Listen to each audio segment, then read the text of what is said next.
esté con ustedes. Evangelio de nuestro Señor Jesucristo según San Marcos. Gloria a ti, Señor. Jesús entró en Capernaum y cuando llegó el sábado fue a la sinagoga y comenzó a enseñar. Todos estaban asombrados de su enseñanza, porque les enseñaba como quien tiene autoridad y no como los escribas.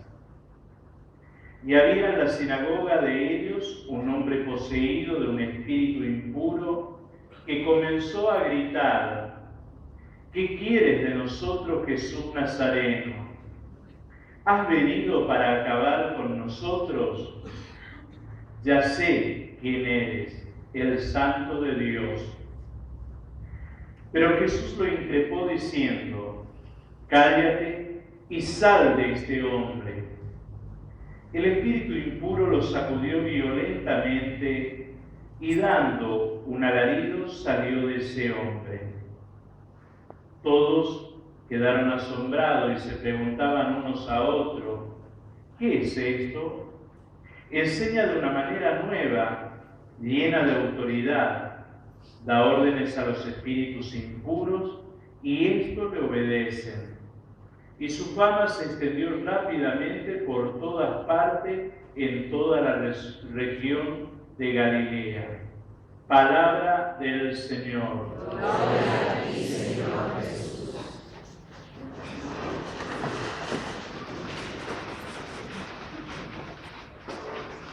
Y el tema central que nos propone la liturgia a través de la palabra de Dios en este domingo es de la vocación y de la misión del profeta. Así aparece ya en el libro del Deuteronomio cuando Dios mismo le dice a Moisés que va a suscitar de en medio de sus hermanos a alguien para que ejerza este ministerio, el de ser profeta en medio del pueblo. Ahora, no cualquiera puede ser profeta, sobre todo en lo que se refiere al Antiguo Testamento. También las religiones no monoteístas, sobre todo las que rodeaban Israel, vemos que también tenían sus profetas y sus cultos, pero que estaban en función ya sea del rey, ya sea del que gobernaba. En Israel, el profeta estaba en función de Yahvé, porque Yahvé es aquel que reina y gobierna a su pueblo.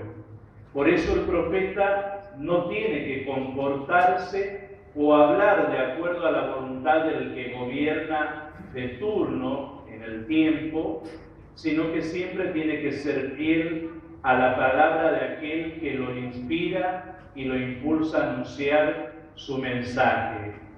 Por eso dice: le pediré cuenta de todo aquello que ponga en su boca y no lo pronuncie, como asimismo también pediré cuenta cuando hable por sí mismo y yo no le he comunicado nada. Muchas veces esto tomado a la ligera y literalmente, se tiene una imagen distorsionada del profetismo en el pueblo de Israel. Como que el profeta es aquel que tiene ciertas visiones, y ahí estamos confundiendo algo con la corriente apocalíptica que aparece también en el Antiguo Testamento y sobre todo se va a profundizar en el Antiguo Testamento con el libro de Daniel, algunas partes del libro de Malaquías, y que después esto también aparecerá en el Nuevo Testamento con el libro del Apocalipsis. Como si el profeta tuviese visiones de lo que ya va a pasar. El profeta no es aquel que tiene visiones, es aquel que leyendo desde Dios y desde el corazón de Dios y escuchando con los oídos de Dios y contemplando con los ojos de Dios la realidad, es aquel que va anticipando cuando alguien se aparta cuál será su futuro o cuando alguien es fiel a Dios cuál será su destino. De esa manera no es que están teniendo, es decir, una visión anticipada, como decir, miren que si ustedes, y todo esto vamos a encontrar en los libros proféticos, cuando dice, el Señor le sucederá esto porque ustedes nos observaron los preceptos y las leyes del Señor. No es de puro capricho decir, porque el profeta es aquel que desde Dios sabe mirar la historia, sabe mirar la conducta del pueblo, sabe escuchar el clamor del pueblo y sabe escuchar la voz de Dios y desde allí va guiando y orientando al pueblo por su camino. Por eso también esto va a aparecer fuertemente en el Concilio Vaticano II, cuando en la misión de la Iglesia, que es saber leer los signos de los tiempos, es decir, esta dimensión profética de la comunidad cristiana, que es aprender a leer los signos de los tiempos, a la luz de la fe, es decir, a la luz de este don de Dios, de la revelación, y de esa manera discernir y orientar la historia y encaminar la humanidad hacia el encuentro con Cristo. Por eso en el Evangelio también aparece Jesús que ejerce el profetismo. ¿Y qué es lo que llama la atención? Va a llamar la atención justamente porque dice, enseña como quien tiene autoridad y no como los escribas. ¿Qué es lo que le diferencia de la enseñanza de Jesús con la de los profetas que a veces no estaban en función del pueblo? Es que Jesús lo que dice, lo hace. Es decir, su palabra va unida a su obra. Su palabra es un signo profético y su comportamiento también es un signo profético. Es decir, a veces sus acciones son una profecía y sus palabras también son una profecía. Por eso todos quedan asombrados y llenos de admiración por el modo con que ejerce justamente su autoridad sobre aquello que el mal genera un caos y un desorden en la persona y también en el mundo. Y fíjense cuál es la primera reacción. Viniste para acabar con nosotros. Cuando alguien o algo en la vida de uno no está bien, la palabra, si lo incomoda, es porque algo no está bien en esa persona. Y algo tiene que ordenarse y volver a ocupar el lugar que corresponde. Muchas veces las palabras de alguien incomodan a otro porque justamente en el fondo lo está diciendo, mirá, vos te quedaste cómodo sobre este modo de obrar o de conducirte en la vida, pero por ahí no va el encuentro con Dios. Y el mal siempre nos hace sentir como que el otro nos ofende, como que el otro nos está hiriendo y como que el otro no nos está diciendo la verdad. Porque justamente trata de trabajarnos desde ahí, desde el sentimiento y desde nuestra afectividad, para entretenernos y seguir enredándonos y de tal manera seguir en ese desorden que no nos permita crecer.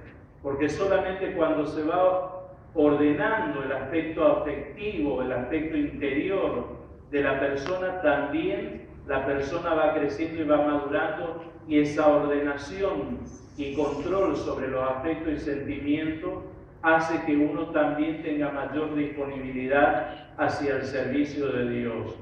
Recordemos que todos en nuestro bautismo hemos recibido la vocación en el momento que hemos sido ungidos con el Santo Crisma a ser en Cristo y con Cristo sacerdote, profeta y reyes.